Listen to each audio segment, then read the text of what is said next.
Yang kedua, akhlak kita kepada sesama manusia. Yang ketiga adalah akhlak kita kepada alam semesta.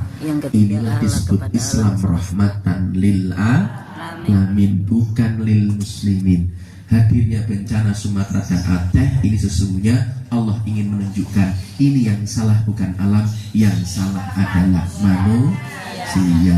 Sudah dia melebihi batas, dia membuat kerusakan, akhirnya naudzubillah min dzalik terjadi musibah yang luar biasa. Jelas? Paham?